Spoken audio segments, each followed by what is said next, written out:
Hey everyone, and welcome to the Rumcast. We are the podcast that talks all things rum related with the people who love and shape it. I am John Gulla. Co-hosting with me is Will Hookinga, and today, Will, we're doing some shaping ourselves, you might say. Are we shaping?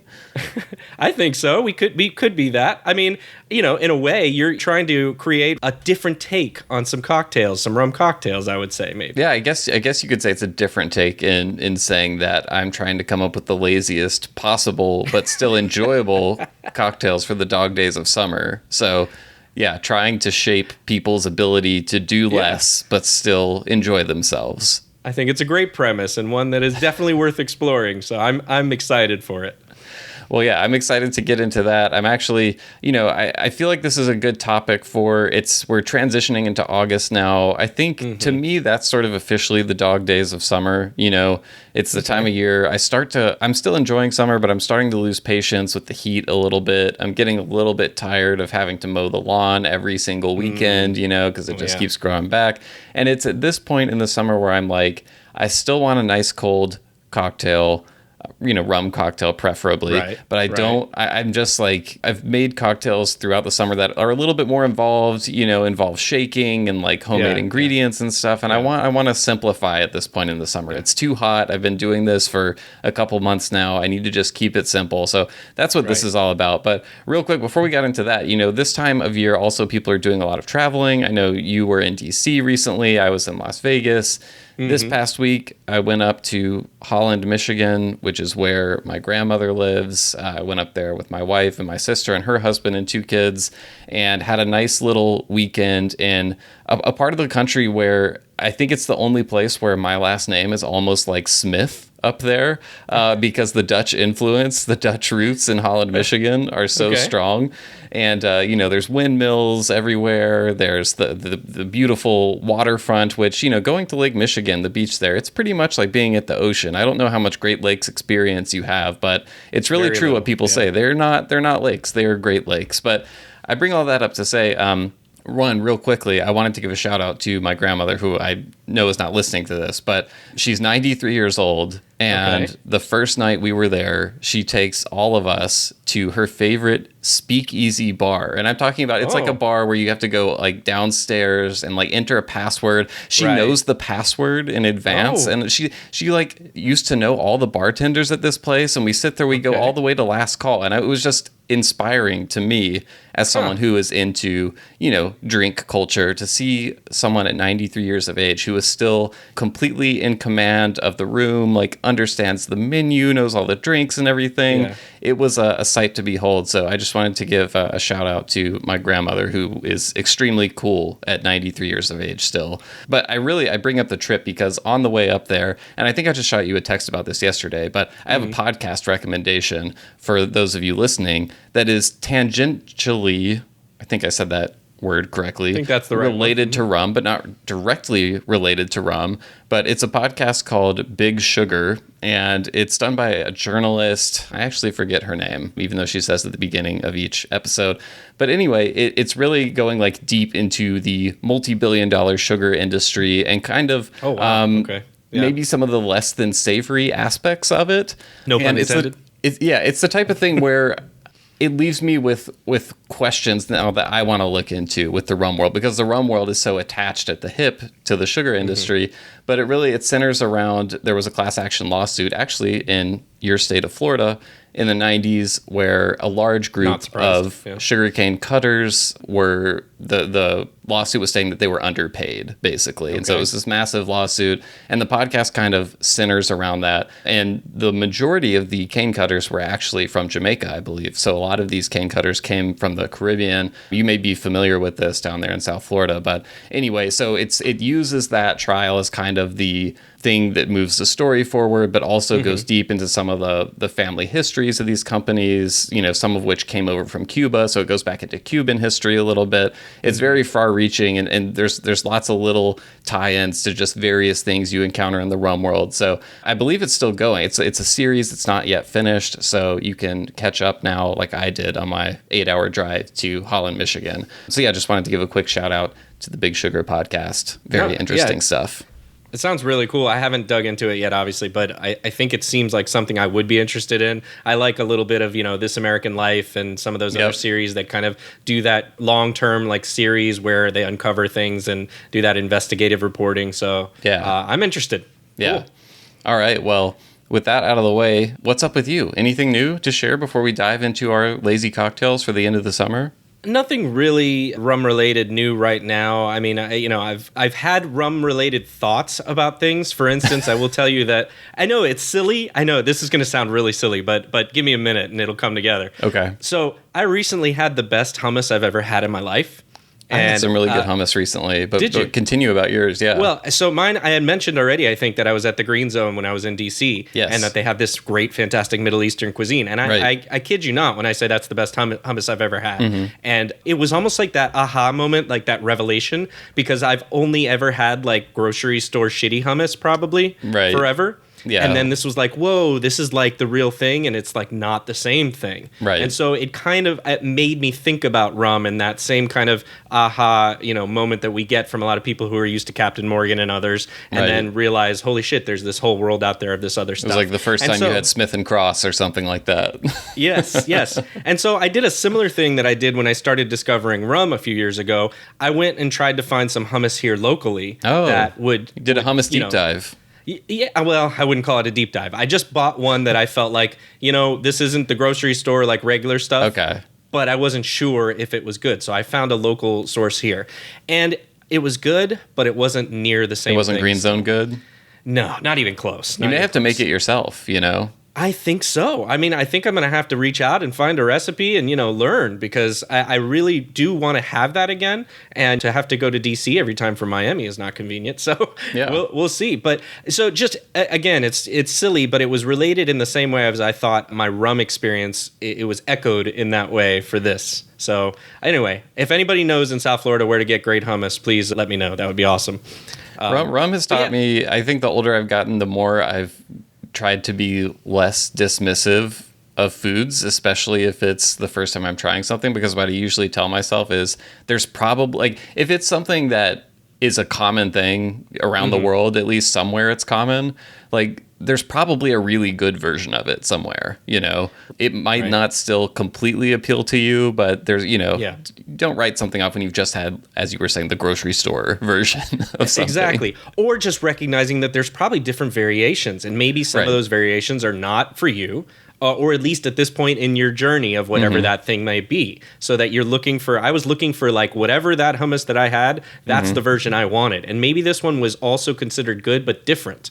So I don't know. Could be. Maybe the one you got is kind of like the rum agricole of hummuses. It's a little bit different, Exactly. Or I could need to, mix it with some stuff, some roasted garlic or something like to make a hummus cocktail. I'm sure different countries have their own kind of unique styles of hummus as well. So there's probably regional country cultural differences. So anyway, welcome to the Hummus Cast. We'll be continuing down the hummus rabbit hole as John goes on his hummus journey throughout the rest of the summer. But before we get into all that, we will talk about our lazy cocktails for summertime enjoyment. So we'll take a quick break to hear a message from our sponsor for this episode of the Rumcast, and then we'll get right into it.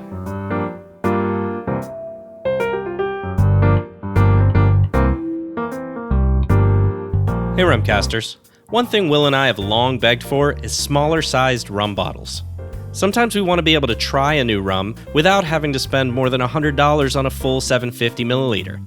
But that's just one of the reasons we're excited about a new independent bottler out of Boston called Raising Glasses.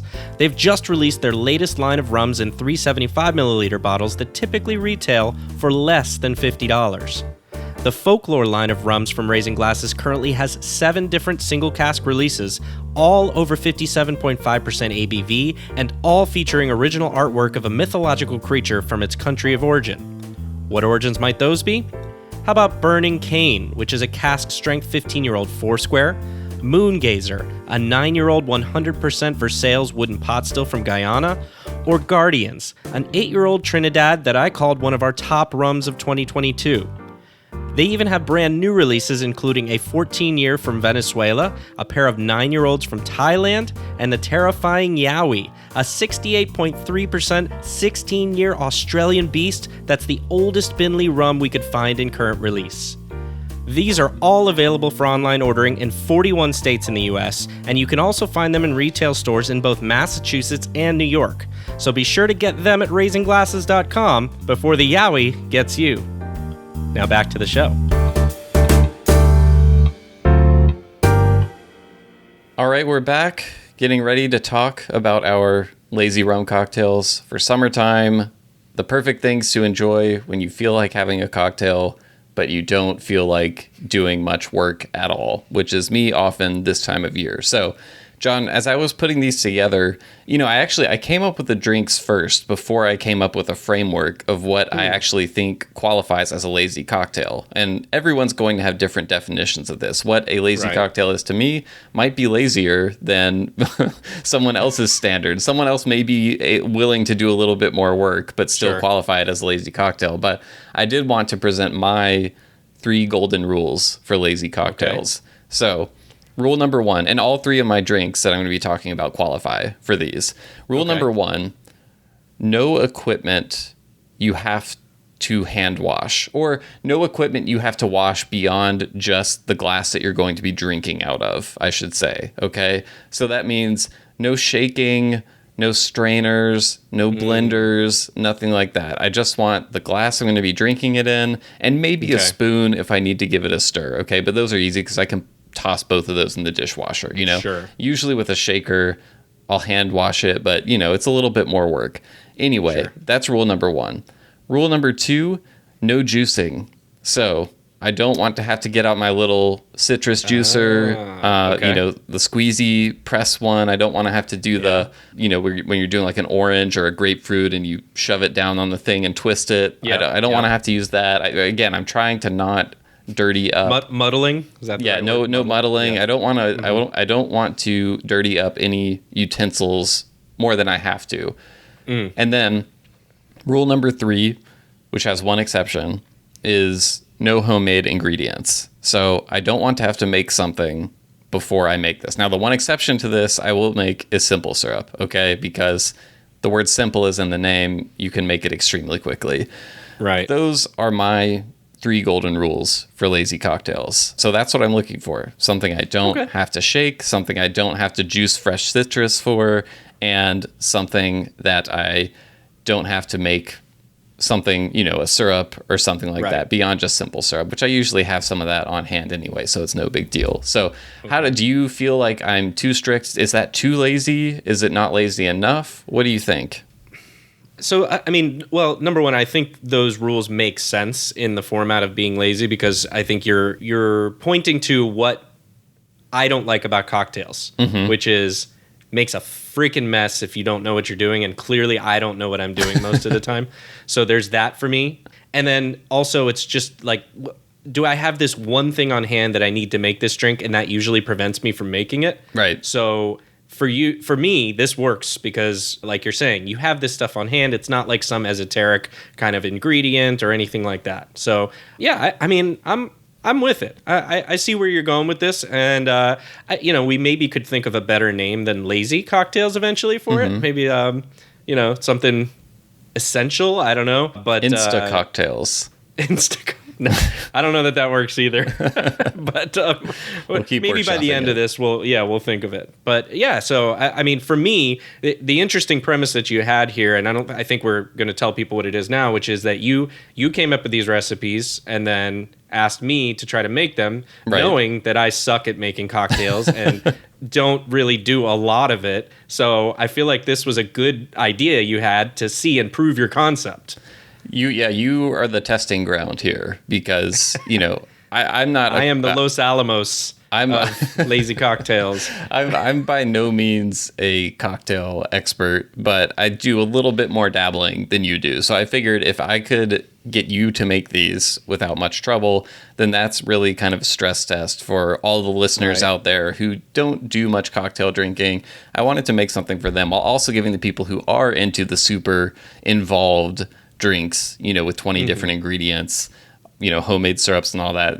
Something, a change of pace they can do to put a little less effort into. So that is the other thing. This wasn't one of my rules, but I did try to keep these to a minimal number of ingredients. I think the cocktail with the most ingredients has 4, and one of those is simple syrup. So yeah, tried to keep these really simple. But I think to get started, I'll start with one. One of these is going to be familiar to people. The other 2 are really not familiar. One of them I actually don't even know if it technically qualifies as a cocktail by the technical definition, but we'll see. I'll try to push the boundaries there a little bit. But I'm going to start with a classic Barbados cocktail called the Corn and Oil. So most people are probably familiar with this drink. I kind of describe it as it's sort of an islandy old-fashioned. It's maybe a little bit sweeter than a typical old-fashioned, although you can control that by how much of some ingredients you choose to put in. But it's really simple. It's 2 ounces of aged Barbados rum, and it should be Barbados rum if you want it to be authentic, although you could make this with a variety of other aged rums and it would still be delicious. It's half an ounce of John D. Taylor's Velvet Falernum. You could probably make it with other falernums, but I can't vouch for the balance of it with that. I do find half an ounce is a little bit on the sweet side, so sometimes I do a little bit less than half an ounce, like somewhere between a quarter and half an ounce. And then the traditional, or I don't know if this is traditional or not, but if you look in Smuggler's Cove, the final ingredient is 2 to 4 dashes of Angostura bitters, which you can do. It's really fun. But my little riff that I do on this is changing the bitters to see what that does. So you can tweak the drink. You can make one little tweak to the drink and it makes a big impact on the final product. So the version that I have found that I really like the most is using Bitterman's Tiki bitters. I believe they're called Elamacule Tiki bitters or something like that. I know you searched all over Miami for these and weren't able to find them, so you had to call a bitters audible. But these bitters are really cool, and I honestly don't buy, like, I use Angostura in 90% of drinks, and then Peychaud's bitters in probably 9% of drinks, and then 1% I'll use on other bitters. So I don't buy like a ton of other bitters. Those are probably the only 3 that I have in my house right now. And the Tiki bitters, they're tough to describe, but they almost add this kind of like, it almost reminds me of Coke a little bit to a drink. So kind of it's like kind a cola of vibe. Like a cola vibe, but it's got some kind of island spices. There's probably like a little bit of allspice, I think some cinnamon in there, but it gives it this kind of Coca-Cola vibe that it adds to stuff that I think works really well with a lot of rum drinks and adds kind of a playful familiarity to it a little bit. So those bitters, it's not a dasher bottle, it's a dropper bottle. So I usually do maybe 1 to 2 dropperfuls. I never know how those translate from dashes to droppers, but I do know if you go too heavy with those bitters, they really do stick out. So play around with it. But that combination, and all you have to do, again, there's no shaking involved. The way I make this drink is I get out an old-fashioned glass and I mostly fill it with ice. I know Smuggler's Cove says to use crushed ice, but I don't do that. I just use cubes. And I pour in the bitters, I pour in the rum, I pour in the falernum, and I don't even get a spoon. I just shake the glass around manually. Give it a little shake, make the ice kind of clink around in there, and then it's good to go. And it's really sippable, but it's on the old fashioned spectrum, so it's not one you're just gonna like chug through like a daiquiri or anything like that. Right. It's got the ice in there, so it stays cold, and it's just a really enjoyable, relaxed summer drink. So I'm interested to hear how first of all, had you made a corn and oil before? Because like I said, this isn't some big surprise cocktail. I think it's a cocktail that rum enthusiasts find early on because it is simple and because it does really showcase rum. I mean, rum is by far the most prominent ingredient in the cocktail. So tell me about your experience. Yeah, so interestingly, I did try to make a corn and oil maybe 2 or 3 years back, maybe more than that. And I remember it was the sole purpose for me buying John D. Taylor's Velvet Falernum at the time. So I was like, oh, this is interesting. I had it in a local shop, and I already love Barbados rum, so that just felt like a natural fit for me. Yep. I remember It's been a while, and I didn't like really record this in my head or anything in terms of like the details, but I remember making it and immediately going, oh my God, this is awful. I don't know what I did, but I messed it up. Okay, so I'm glad you brought up that experience because I did not enjoy this cocktail the first several times that I made it either, going years back. So I continue with your experience. Well, so I'm not sure what I did, if I messed up the ratios or just didn't do something correctly, because I remember thinking this was like a drain pour for me. It was real bad. Yeah. And I already knew the rum was good, so that wasn't the problem. So I figured, well, I am either doing something wrong or this drink is just not for me. But it didn't even give me at the time, Will, vibes of an old fashioned. Okay. So I know I screwed something up. Was it? I'm not really do you remember sure. it being? Was it too sweet? Do you remember? Okay. Way too sweet. Yeah. Way too sweet for me. Because Falernum is, even though Falernum has alcohol, like it's a liqueur, but it's as many liqueurs are, it's quite sweet. So you have to be careful. So, long story short, and also you mentioned you gave directions, but your directions to me were literally one sentence: combine everything in a glass over ice and stir. So I took that as literally as possible. Okay. I combined everything. I put ice in the glass. I then put everything in over the ice. Yep. And I did get a spoon, unlike your shaking method, which I think would have been nice, because I got that spoon and I tried digging into my ice cubes to stir, and like shit went everywhere, ice cubes here and there and everywhere. Because I don't know, I don't. Maybe you over iced? Maybe I just put ice in the glass, Okay. like just under the rim. Okay. And so, despite that experience, and by the way, let me tell you what I used. Yes, what rums did you use? Yeah, so I used RL Seals 10. Okay. And which is 43 ABV, because I wanted something with higher than 40. And also not something that I really, really enjoy, because last time I mentioned I made this, it was terrible. So RL Seals 10, by the way, is very good. It's just I feel like it's at a price point where I don't mind pouring it down the drain if I had to. Sure. I really don't want to.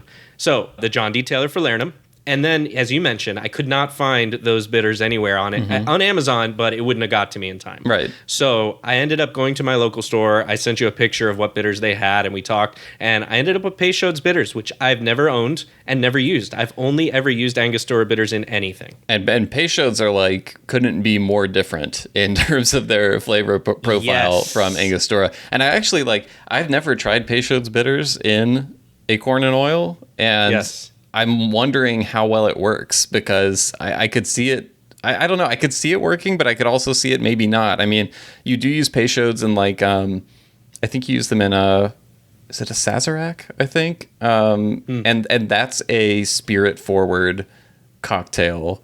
So what did you think? How did it work out? Okay. So here's the thing. I open up the Peychaud's bitters bottle here, and I give it a smell. And like you said, number one, super different than Angostura. Super. I was like, whoa, I didn't even realize how different bitters can really be. I mean, this is super different. I got a licorice or a fennel smell. Anise, for sure. Yeah. Anise. There you go. And for me, well, I likened it to licorice, and anise didn't come into my mind. And now that you said that, yes, that makes sense. But it was a turnoff for me, because I don't usually like licorice. Right. I'm not a licorice type of person, or anise. And so I was like, this is going to suck, but I am following directions. I'm going to do this. And then I pour it in there, and it's like electric neon red. Yeah. Which is red. different also. So I'm like, okay, well, that's very weird. So I do the stirring like I told you, and I sit down and I sip this, and I dutifully went into this expecting, okay, I did it right, but I'm probably going to hate this. Right. But this was awesome. Okay, yes. All right. Love at first sip, Will. That's amazing. So it all came together. Yes. Really good. And the bitters, I absolutely loved the flavor. Right. Very different than Angostura, but it worked. The way it complements stuff can work really well in drinks. Super well. Yeah. So I was super surprised, by the way. And like you said, I got that familiar old-fashioned-y kind of thing out of it. But different enough, of course. And perhaps maybe more interesting in a different way, I guess you could say. Yeah. Especially since it's more new to me. Right. And so, I was in love with this drink. I was like, oh, this is going on my little home menu at this point. Okay. And finally, I've had this John D. Taylor's in my bottom shelf of my bar in the back of it, because I never use it. It's got an ounce missing. And now I have a use for this product, which I think is great. And here's the kicker. You said, yes, this is the lazy cocktails. this felt really easy. Yes. Really easy. Yep. You don't even have to make simple, right? No. You can't even mess it up because you're just doing the John D. Taylor's Everything as your comes from sweetener. a bottle.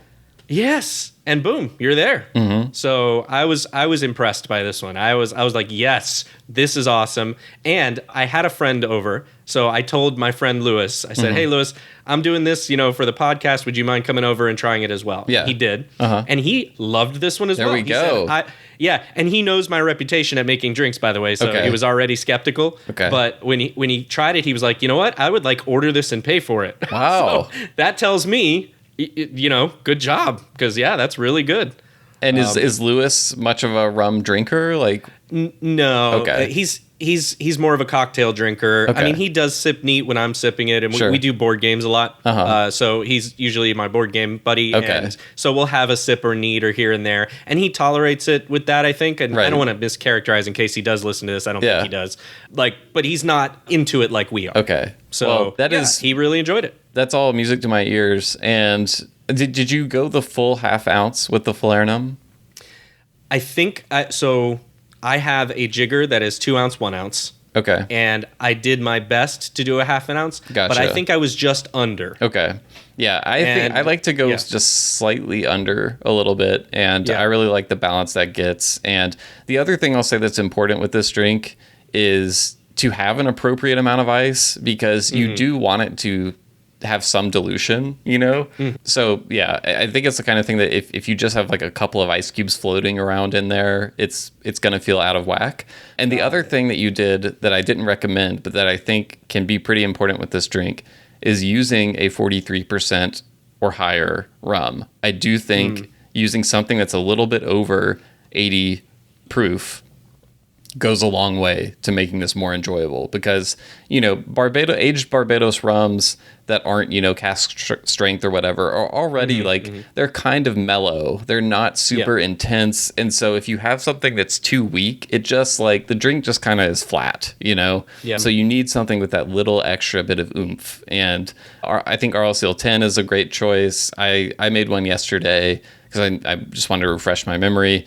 And I use Durley's 12, which works great. I think any of those over 40% ABV Foursquare rums that we talked about in our blind tasting of all those Foursquare rums, I think any of those work really well in this. But I would say a cheaper 43% ABV Foursquare will work better than a more expensive 40% ABV Foursquare, to me, anyway. So, well, I'm really glad you enjoyed that, but I'd also love to hear if anyone listening has their own variations, their own tweaks, because this is a very tweakable drink. You can tweak the amount of Falernum, you can tweak the type of Falernum, you can tweak the bitters. There's all kinds of stuff you can do. So definitely send us a message on social or an email at host@rumcast.com and let us know your favorite corn and oil variations that we can try and try. If they're not lazy, that's okay. We still want to hear them, but I can't promise I'm going to make any homemade ingredients. I'll just say that now.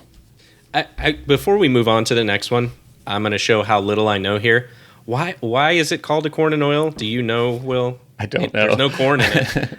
I honestly don't know. When I was making the drink yesterday, my mother-in-law was here because she was house sitting and watching our dog while we were gone, and she asked me what I was making. I said it's a corn and oil, and she was like, "Why is it called that?" And I said, "You know you would what? think bourbon." I know, yeah. My response was, I know there's a story, but I don't know what it is. So, yeah. We'll have to look that up, because I know we don't want any hate mail, by the way. I know there's people going, what? Yeah, I could make something up right now, but I don't know what it is. Yeah, I leave the lore behind the cocktails to the cocktail experts, but I can tell you that it's a very enjoyable and easy to make cocktail. Yeah. So, yeah. With that out of the way, we will move on to the second drink, and this is, I would say, the laziest of all the drinks, and this is the one that I'm not I think you can call this a cocktail. I forget what the literal definition of cocktail is, but I think this is enough. But a friend of mine introduced this to me, my buddy Colton, who is a distiller. He's the founder of Liba Spirits. They make a botanical rum called Lafcadio. Anyway, he introduced this drink to me. And what he would do is get out a Glencairn. This is a cocktail for when you're in a slow sipping mood. Okay. Right. But you just want something maybe that's still chilled a little bit, that kind of thing. You don't want to just sip straight spirits, but you kind of want it. And all you do is you take, you do about a 1.5 to 2 ounce pour of an unaged cane juice rum. So you can go agricole, you can go, outside agricole to, you can do cane juice rum from anywhere. I think the important thing is I haven't tried this with aged cane juice. So it works great with unaged. And you put that into the Glencairn. You do a dash or two of Angostura bitters, and then dig around in your freezer, find an ice cube that's small enough to fit into the Glencairn glass, and just drop it in there and just swirl it around a little bit, get the bitters integrated. The ice cube, by the time you're done with this drink, the ice cube will melt, so there will be some dilution, but that's by design. It brings the temperature down a little bit. And I don't know what Colton's name for this was, if he had a name for it, but I call it a not a tea punch, because it's definitely like, I feel like it's somewhat reminiscent of like drinking a tea punch, because it's primarily unaged cane juice rum, but I think it's enough of a bastardization to where if you tried to call it some type of tea punch, there would be harsh objections. So it's not a tea punch. So that's what I call it, but performs a similar function in that it's, very cane juice rum forward with a little, bit of complementary flavors. You don't do the lime coin in this. You don't do the cane syrup in this. So it's definitely not a sweet, but that the interplay between the flavor of Angostura bitters and the unaged cane juice rum, I just find really great. And I love how the ice cube just brings the temperature down a little bit. So you can still have it on a nice hot day and it still, cools you down a little bit. But I really enjoy this. I think I was drinking one of these on one of our recent happy hours for patrons. So those who were there will have already heard me talk about it. But this is the one I was most on the fence of in terms of how enjoyable this would be to you, because it's just kind of an odd, drink to make. Yeah. What did you think about it? Well, you're right in that I did find it odd. When you looked at the recipe, were you like, is this it? Well, it was more just like, does this work? Yeah. Yeah, so I wasn't sure what to think about this one to begin with, and so I'm dutifully following your instructions here in the best way I can. So I wasn't sure. You just said use a Blanc Agricole or a cane juice rum. Yep. I wasn't sure where to go with this. Okay, but I figured, given that it is almost no different than a neat pour, I would say almost with some dilution in the bitters, I went with one thing I would enjoy neat, which was Labatt 59. Okay, wow. So you went pretty high proof with this. I went high proof. Okay. I'm not sure if that was a good decision, and I'll tell you in a minute. Okay. But that's what I used because, again, I've sipped Labatt 59 neat, and it is challenging at 59 ABV, but I also just really enjoy the flavor enough that I can kind of get through it with those small sips, and I'm okay with it. So that being one of my favorite agricoles, I figured, if I'm going to do this, let me do it with that. I did the Angostura, so I stayed with Angostura, as you mentioned, for this, and I did my one small ice cube. I got it in there, and I put it together. I gave it a very quick shake, but I didn't wait for any kind of dilution. Yep. I went in, and I sipped this, and this super did not work for me. Oh, no. Didn't work at all? No, it was not enjoyable. Wow. I felt like the bitters fought this Labatt and didn't help it. And, I wasn't getting much dilution yet anyway. So it just, and maybe again, it was the high proof. Maybe that's where I went wrong. But it just, it somehow made a rum that I love worse. Interesting. I could say, it is an interesting combination of flavors between Angostura bitters and the rum agricole. Although Angostura bitters, I feel like notoriously complement so many things. But combining them one-to-one in that context, it's weird. I'll give you that. I do wonder how it would work with a lower proof, because the highest proof I've ever done with this is 100 proof. So I do like something that's, over 40% ABV. I feel like that just goes without saying at this point in the history of the podcast. We just talked about this with Jeff Berry on a recent episode. Even he was like, yeah, 80 proof rums suck in cocktails basically. So I do think you need to go a little bit. 59 is pretty high. Although if the Angostura, it almost, the way you were describing it, it almost sounded like you thought the bitters kind of overpowered the rum. So I'm kind of putting words in your mouth there, but if there was a clash with the rum at that high of a, alcohol content, I'm not sure if it would improve for you with a lower ABV rum, but maybe it would. I'm not sure. Well, I mean, I do know that I like Angostura bitters in drinks like old fashions, so I'm familiar enough with that profile, and I felt like it made the Angostura bitters into something that I didn't enjoy. Okay. And then also made the rum into something that I didn't enjoy. So it wasn't just that it was the rum that was sticking out as being overpowered almost. It felt like the two things just got worse for having married in that glass. And I'm not, again, what agricoles, I think, well, like all rum, there's a lot of variation, right? Yeah. So, one agricole from Guadeloupe might not be very similar in profile from another one in whatever place you want to pick. So maybe it's also just some of the choices here just didn't. I would almost want to ask you, hey, if you can try this with the Labatt 59, what you would think about it. So I'm going to give you homework at some point if you can find that and see, just to see how it goes with that. And also, I want to add that I tried to improve this one. Oh yeah, you tried to save it? What'd you do? I tried to save it. So I took your not a tea punch and probably made it a tea punch because I added the lime coin. Yeah. I just added the lime coin in there. I figured that's the simplest thing to do. And in the little Glencairn that I have, the lime coin perfectly sat in there. By this point, the ice cube is diluted. And so it looked like a little turtle island in there. Nice. Yeah. Which was cool. You could call this a turtle island if you wanted to, I guess. And it got much better. Okay, wow. It really, really did improve. Whatever the element that was missing there or wasn't working was far improved when you added the citrus into it. I can see why a tea punch is so popular because those two things are, definitely like peanut butter and jelly. Right. So that works really, really well. And the bitters by that point, or it could have been the dilution. Well, it could have been that by now, more of that dilution helped bring the proof down and maybe brought it into a better balance.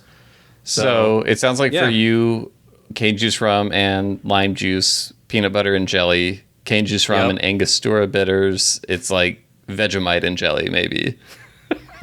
I've never tried that and never will. Here in Miami, the saying is arroz con mangos, which is rice and mango, which apparently does not mix at all. Oh, interesting. Yeah. So that's what they say here locally. If something just fights and doesn't work That's together. so funny because I was just at a restaurant here in Nashville, and they make this mango sticky rice stuff, and it's like so good.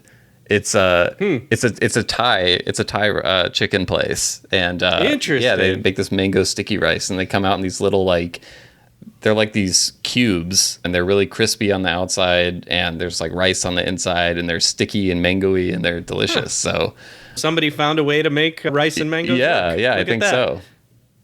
Just have to look to Thailand.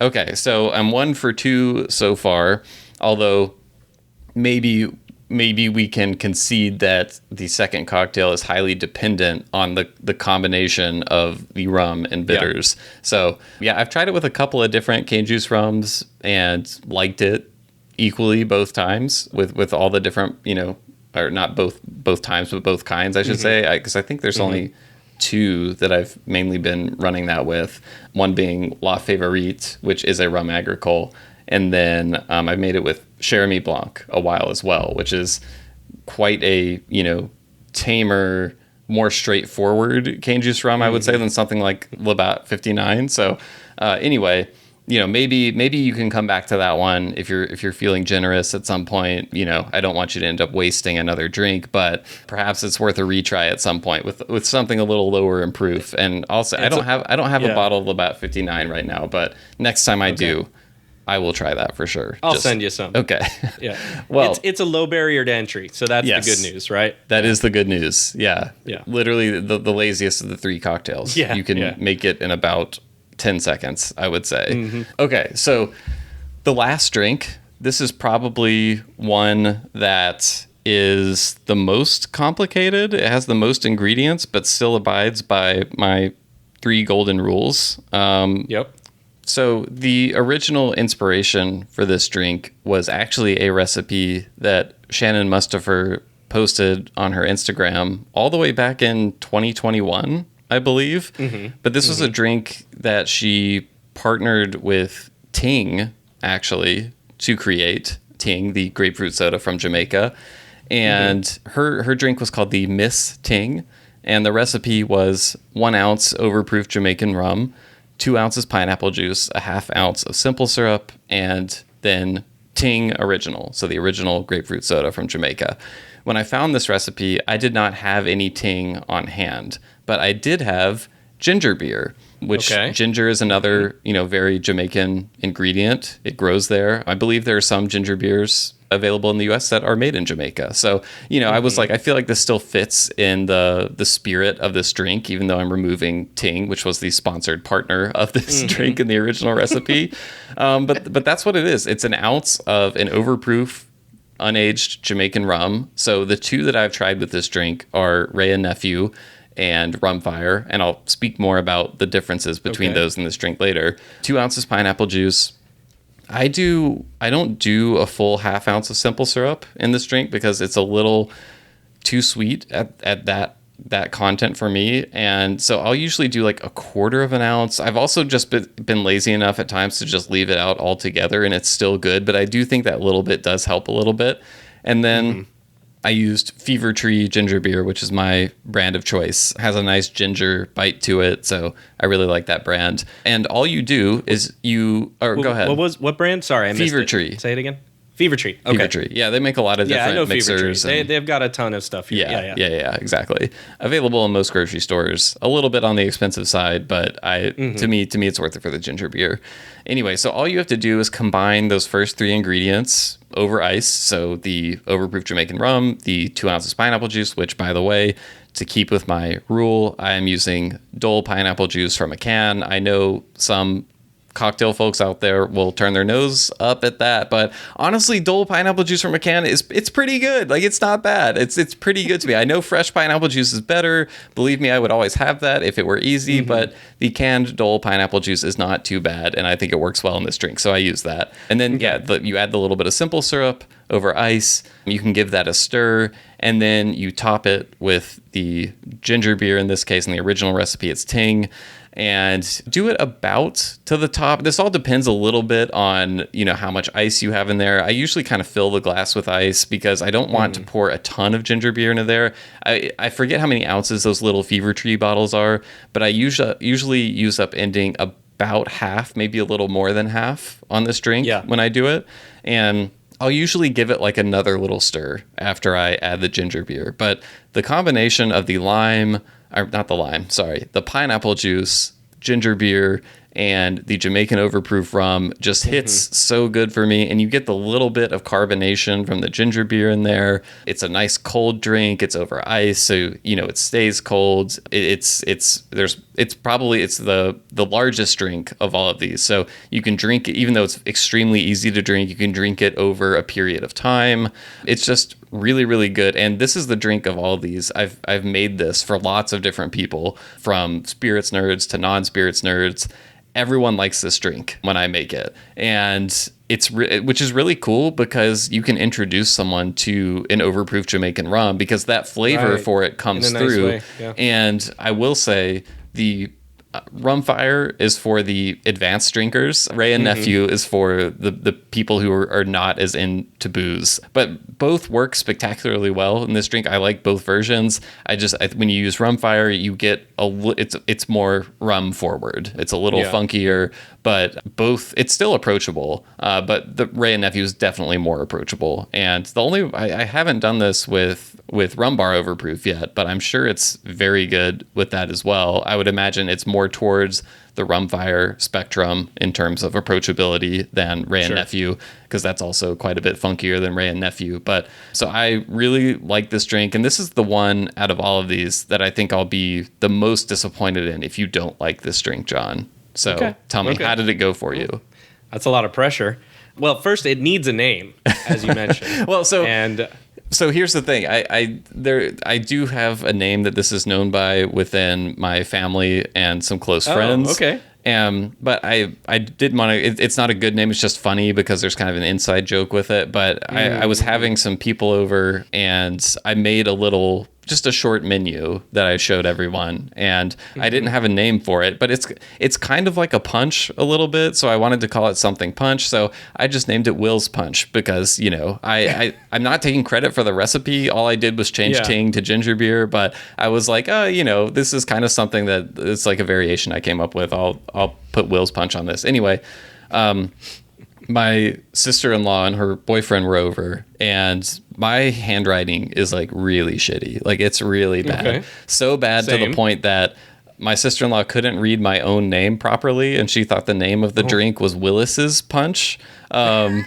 And so her question was, who is Willis? Who's Willis?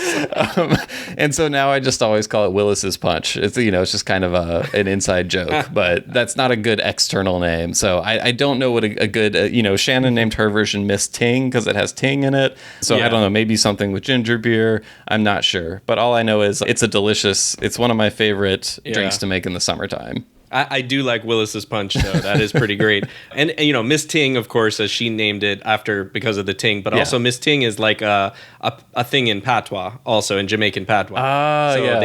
It's a double entendre or whatever you would want to call that. It works that way too. Yeah, and I don't know if I ever mentioned this, but I know just the tiniest bit of Jamaican patois. Okay. Because two of my best friends, not Lewis, but two other ones, they're both Jamaican. Okay. And so you picked up on it a little bit. Right. And I met them when I was, 14. So I picked up on it through those years with their families. And, I've been exposed to that culture enough. So I would by no means say I know patois, but I would say that I would submit one possible name for this would be an idle juby. Idle juby. Okay, what does that mean? An idle juby is like a lazy person. Ah, that's perfect. Yeah, there we go. So, yeah. So, I mean, if somebody out there is listening and they're Jamaican, make sure, check me on that. But I think that might be a good name for it. So there you go, an external name for you. Yeah, I'm surprised I didn't pick up on that, the Miss Ting reference. I'm reading a novel right now by a Jamaican writer named Marlon James. The book is called A Brief History of Seven Killings, and it's set in Jamaica in the 70s.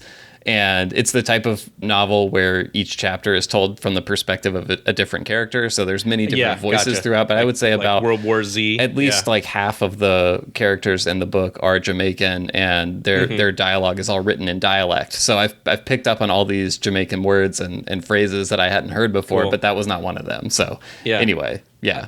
I'm a language nerd also. Yes. So that's fascinating to me. Well, tell me, how did your experience go? I'm dying to know. So I'll tell you what I used, and then I'll give you my feedback on it here. So I did use feedback. I don't like the direction that this is going in.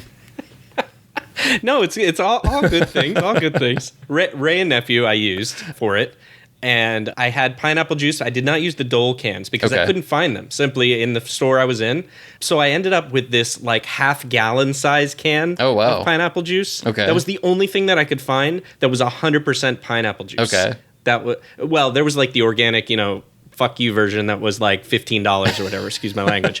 But like this one was like, I was like, all right, I guess I got to do that. And getting into this can, because I didn't have like that can opener that you use specifically for cans. Oh, so you have to use a can opener to open this? Yes, it's like a large can. Okay. But it doesn't have like a topper that you like a soda can or anything. You have to like get into it with like the tool. And so this is really kind of flying in the face of the spirit of this if you have to get out a can opener. I know. That's why I'm mentioning it, because but this is totally user error, by the way, right? This is on me. But you see my talent for messing these things up is great.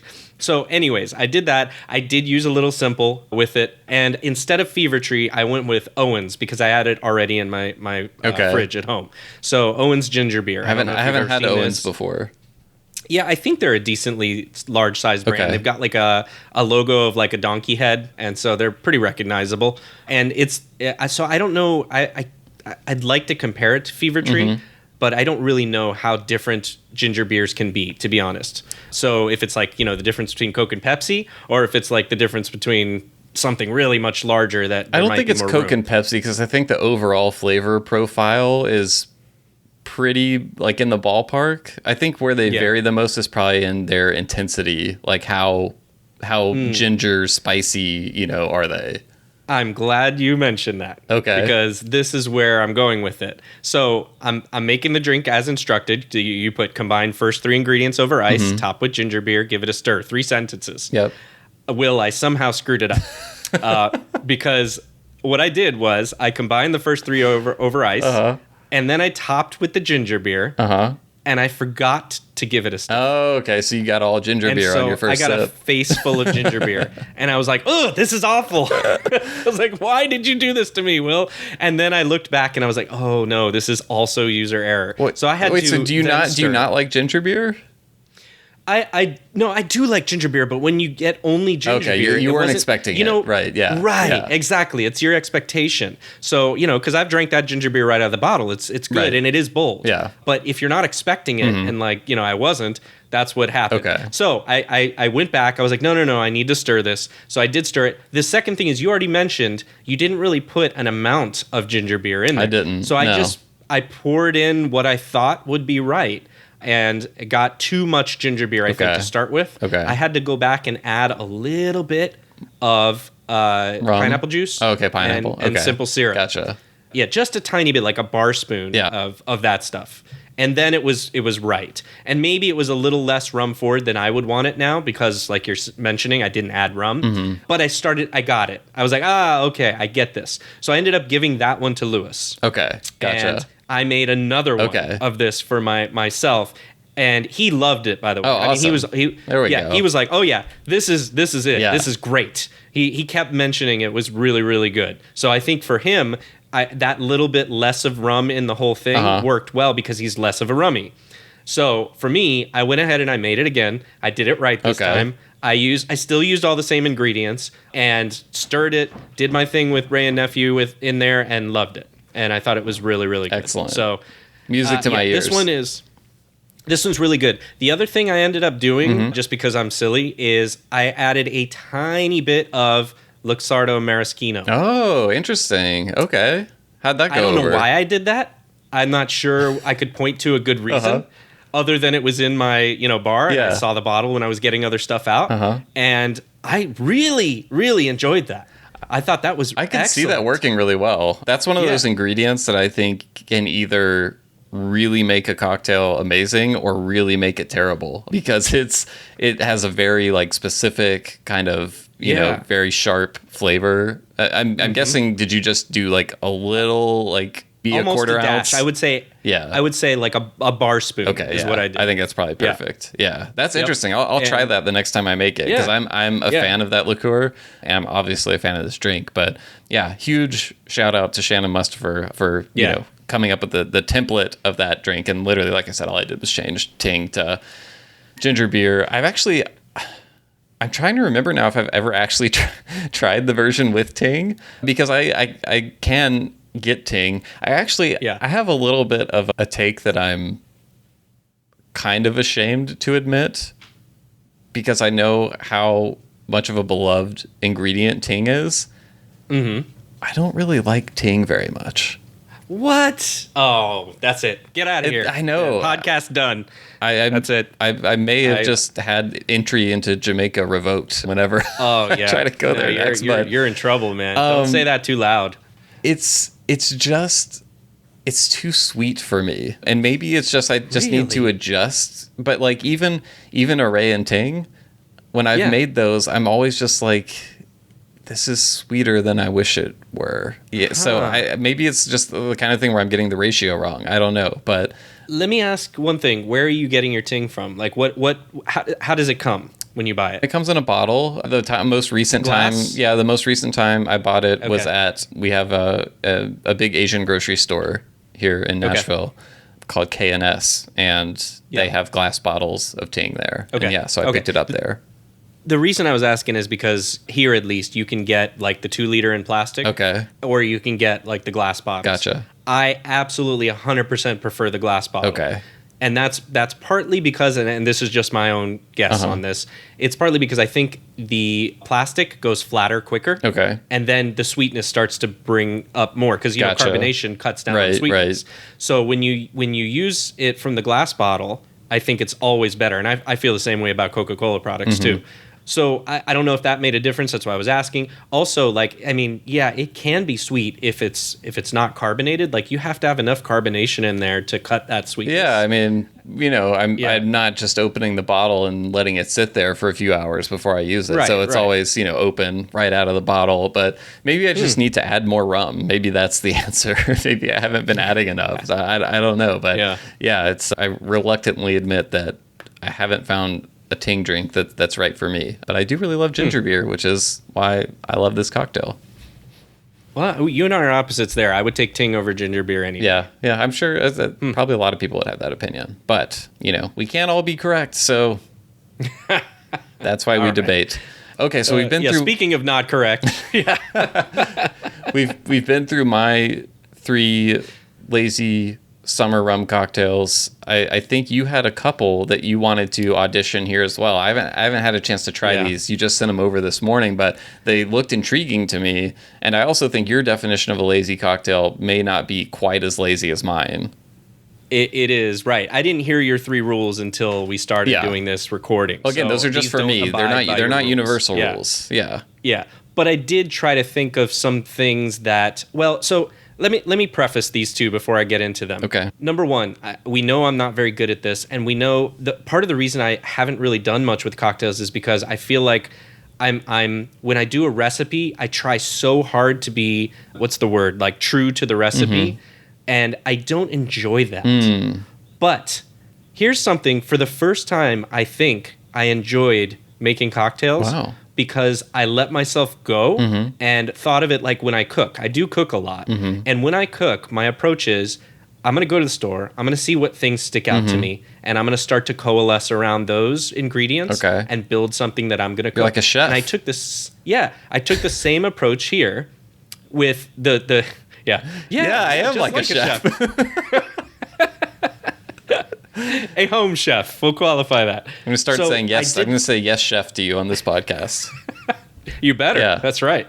So my approach was in that same vein of saying, well, I know enough about like a cocktail like a daiquiri or a mojito to know the basic premise of them. Yeah. But now I'm going to just look around for some things and see what sticks out to me and make my own thing. And I super enjoyed this. I had so much fun doing this. Fun. It's the first time that I really felt like I want to do more in cocktails because now I have an approach that I really enjoy and like. So that said, I got 2 drinks here to talk with you and talk through. And I know you haven't had a chance to try these, but if you do have feedback on them, that would be great. Or if anybody listening has feedback, even better, that they're good at making drinks, let me know how terrible these sound or if there's something that I can explore with them. So the first one I call it a might be. Might be. And a might be. Okay. And a might be is because it might be a mojito, it might be a rum paloma. Okay. I'm not really sure what it is. Right. I don't even know if there's a drink that I'm not thinking of named, that uses grapefruit. But this one is going to be using a grapefruit lime soda. Owens, the same brand actually, had this on the shelf next to it. Gotcha. And when I saw it, I grabbed that. So Owens grapefruit lime soda, it's going to be roughly 3/4 of a cup, which is probably close to about half of the bottle, like you mentioned. A sprig or 2 of fresh mint, a dash of grapefruit bitters, which when we did the bitters thing, I grabbed that Fee Brothers grapefruit bitters, and then a bar spoon or maybe 2, depending on your taste, of 1-to-1 simple syrup. Okay. And then finally, of course, a white rum. Bacardi is what I ended up using, but I used Bacardi Heritage. Okay. So the Bacardi Heritage that I like a little bit more than Bacardi's regular product. I just saw that, like, that Winnie the Pooh meme where, like, on the top half, it's just Pooh, like, sitting on a couch looking kind of, like, slovenly. And then on the bottom, it's the same thing, but he's got, like, a monocle and, like, a top hat and kind of, like, a distinguished expression on his face. I know exactly that what was, you're like, talking about, Bacardi versus Bacardi Heritage. Yeah. Yep. So I used 2 ounces of that. And then the approach was a mojito, right? So I did it like a mojito. I put the little sprig of fresh mint in. I put a little bit of instead of using sugar like a cube or whatever, I just put a little bit of a bar spoon of simple. I muddled just a little, like not trying to like really do a lot with it, just enough to kind of incorporate. Went ahead and did the ice to fill, put in the Bacardi, put in the grapefruit lime soda, and then topped it with the grapefruit bitters. Okay, I love that. And I really enjoyed it. That sounds really good. It was pretty darn good. It's very much a summer drink, right? Like just like a mojito, but it's bright pink because of that grapefruit lime soda. Right. It's refreshing. And here was the most interesting thing to me was the Fee Brothers grapefruit bitters did come through. But it's not bitters like, like an Angostura or a Peychaud's. Yeah. It's like a clear bitters, more towards probably the orange Angostura bitters, but grapefruit. And it leaves this lingering effect on your palate after the sip of the drink goes down. And it almost feels like it makes you want to like take another sip. It's almost like a drying effect almost in your palate. I could see that. Is the best way I can see it, like grapefruit rind kind of flavor that's kind of left over. So I'm not sure if I used too much of that or if really it would have been better off without it. I'm not really sure. But yeah, I thought whatever this creation is, take on a mojito with grapefruit in it, really worked really well. So I don't know if you have any kind of thoughts on that to begin with. But no, I think, first of all, I love the approach of taking a drink that you already like and just finding ways to put a new spin on it using ingredients that stick out to you. I think that's a fun approach. And I mean, like I said, I'm not an expert. So when I look over that recipe, I don't see anything that seems like off to me. But again, others would know better than me. But I mean, it seems pretty comparable to mojito recipes that I've seen. Right. And I would just say, like a well-made mojito, I think, is a great drink. It can be hard to find those sometimes. And also, like, I don't know, I tend to not order a mojito unless I'm at a place that like is kind of known for it or something, like, because they're kind of a pain in the ass to make. So I always feel bad like asking a bartender to make one for me. And you can screw them up so easily, right? Yeah, like I've had some really bad mojitos at some places. Yeah, for sure. But when you have one that's great and it has like the fresh mint and the right kind of carbonated beverage in it and a decent rum, it's a really, really great, classic, refreshing drink. So yeah, overall, I really like this, and I'll have to see if this brand of grapefruit lime soda is available near me. So I'll keep an eye out. And one thing to mention about that soda is I tried it on its own. I didn't feel it was very sweet. Okay. It is, and I forgot the whole premise. I need to mention this about this Owens grapefruit lime soda is on the packaging. It says it's intended as like a mixer for cocktails. Yeah. On the packaging, it says great with tequila and gin and vodka. Oh, boo, Owens. And right next to that, it says made with real cane sugar. Come on. And I was like, what the heck, man? What a missed opportunity that is. And so something in me, the rebel in me, is what made me want to grab it at that point and say, well, screw you guys. I'm going to use it in a rum cocktail. And I'm going to show you that it's good. So, it's a nice real cane sugar product that echoes, I think, a rum very well. Yeah. So, well, they should just replace vodka with rum on the label. They should. Anyhow, so yeah, let's make them do that, right? Let's make this a thing, and then somehow Owens is going to hear about it and be like, damn it. Yep. Okay, so my last one here. Similar approach. I know how to make a daiquiri. That is one of the few drinks I know how to make decently well. And so as I was in the store, in our local public store, our supermarket down here, I saw something that stuck out to me, and I thought, that would be interesting. Okay. And I don't know, Will, if they have this up there or you know about it. I'm assuming you do. It's what we call down here is naranja agria. Okay. Which is Spanish for sour orange. Okay. Or sometimes it's called bitter orange. Gotcha. The only orange I can recall seeing in the grocery stores up here, which granted I'm not looking around at oranges that closely, but I mean I think of blood oranges, which I think are pretty common in grocery stores in most places, but I don't require ever seeing a sour orange of any type, although I'm sure if they are here I've walked past them and just not registered, but yeah. Well, so here's the thing about them. They look kind of shitty. Okay. They look like it. Most of them, I'll have to show you. Are they picture, shriveled or what? Yeah, what's going on with them? They kind of look. Well, first of all, the color range can be anywhere from green to yellow to even a little more orange if they're really ripe. Okay. But most of them in the store down here, and from I think the Cuban culture. You know, I'm not Cuban, but I'm pretty well steeped in it. The Cuban culture uses naranja agria as a main component for a marinade. For meat. Okay. For like a mojo or a sour orange marinade that they use in pork and chicken and other things. And I love that stuff down here. I love it. I love bold flavors like that in my cooking. I love Cuban cuisine. It's great. So I thought, well, I wonder if I could use this in the daiquiri and how that would work out, given that its namesake is correct. It is very sour. Okay. It is more sour than a lemon typically, right? It's like biting into a warhead. Kind of, exactly, right? Yes. That kind of citric acid level. So I thought, I wonder if this would work, because I don't mind that. I like sour stuff like that. I like warheads and, Sour Patch Kids and whatever. So I thought, well, let me try it. So I just wanted to do a daiquiri build with these sour oranges. I'm not sure if I'm the first one to do that. It's probably unlikely that I'm the first one to do this. But I called it an angry daiquiri. Okay. And I called the angry daiquiri partly because naranja agria sounds like angry agria, even though that's not what it means. And so it just sounds like a cognate. Right. And then secondly, because it is so sour, or it's more sour, the angry part there comes in. So I used 2 ounces of Havana Club 3, but you could use any kind of white rum. But I know I like Havana Club 3 in a daiquiri. I used 3/4 of an ounce of sour orange juice, or naranja agria juice, okay? Which, by the way, side note, those are harder to juice. You don't get as much juice out of each fruit, typically, so you're going to need more than you would typically need with a lime. Yeah, so that might be something that is a barrier to entry here. Not only if you can find them, but you also need a few more. Okay, they're harder to squeeze. And then also a 1/2 ounce of simple. For the first time ever, I made a 1.5 to 1 semi-rich syrup. I've never done that. I know, right? I'm expanding. Yeah. So I felt like because of the sour note, I would need to balance it a little bit more. Oh, that makes sense. Yeah. So I tried to, use a thought process here, and I tried to think it through. So I made this, and the initial one, I served this to my friend Lewis, and he was like, "Whoa!" Like the common like warhead response. And he was like, "Nope, not for me."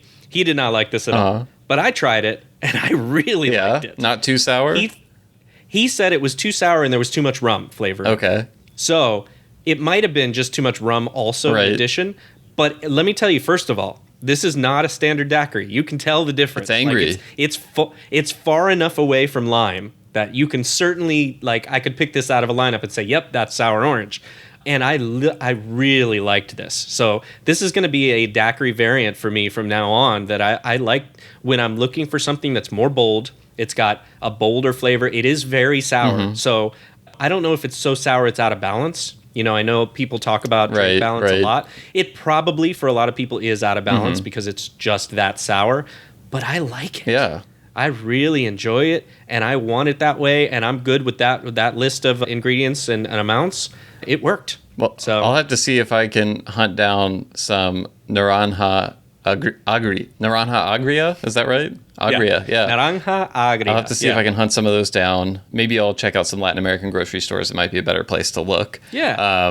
But yeah, I mean, I like sour stuff. I get exactly what you're saying, where you want a drink to be balanced, but I do think there is probably such a thing as a drink that is intentionally more sour, but it's not supposed to be like bad sour, Right. So that's really interesting. Yeah, I'd love to check that out, and I'll have to look for those oranges to see if I can. Yeah. And if it is too sour, it's probably just a matter of maybe going a little higher on the simple syrup. Or dialing back the sour orange. You could also you could dial back the sour orange and maybe split it with another more less sour with lime, citrus, or even pineapple or something like that too if you wanted. So I love seeing the creativity from you. I'm just excited to hear if anybody takes this on and tries to find this, and I want to hear feedback from people and see if people hate it, I'm totally okay with that. Yeah. It gives me more information to know, okay, got it. I'm on my own on this one. Or if it really is something that we're working through these small little innovations, if you will, or whatever you want to call it. Or if this is a thing that exists and I just don't freaking know about it, which is very possible. Well, we would definitely love to hear any and all reactions to any of the drinks we've discussed on today's episode. We'd also love to hear your own lazy cocktails. What do you make when you feel like having something tasty, but you don't want to, spend a bunch of time or make anything from scratch, or even if you're lazy like I am, even juice fresh citrus. So we'd love to hear your recipes, reactions, comments, questions. Send us an email at host@rumcast.com. That's host@rumcast.com. Or as always, you can find us on social media. John, where can they find us? Yeah, at the Rumcast. We're on, what are we on? We're on Facebook. We're on Instagram and we're on Twitter and soon to be Threads, I think, Will. We did get a request for Threads. Also, I mean, I guess we should say we're on X now. Oh, yeah. No, I don't want to say that. Yeah, I don't either. Yeah, it's not great. It's not great. My little app logo just changed, and yeah, I'm not a fan. And I can't believe they're really doing that. Yeah. I just... Yeah, speaking of small innovations, that is not one that I'm in favor of. So, yeah, find us on any of those platforms. Send us a comment, hit the like button. We always appreciate it, of course. Let's more people find us and know where we're at. And we'll try to keep posting more interesting stuff like this. Like maybe, Will, we need to post like a picture of one of your drinks. Probably so. And one of mine. Yeah. Yeah, so let's get that up there and All right. let people at least look and see what it looks We'll like. get on that. We'll have some visuals to go along with this. But yeah, great as always to run through these drinks with you, John. And we will be back next time with an interview that I'm pretty excited about. So keep an eye out for that. And we'll see you then. Cheers.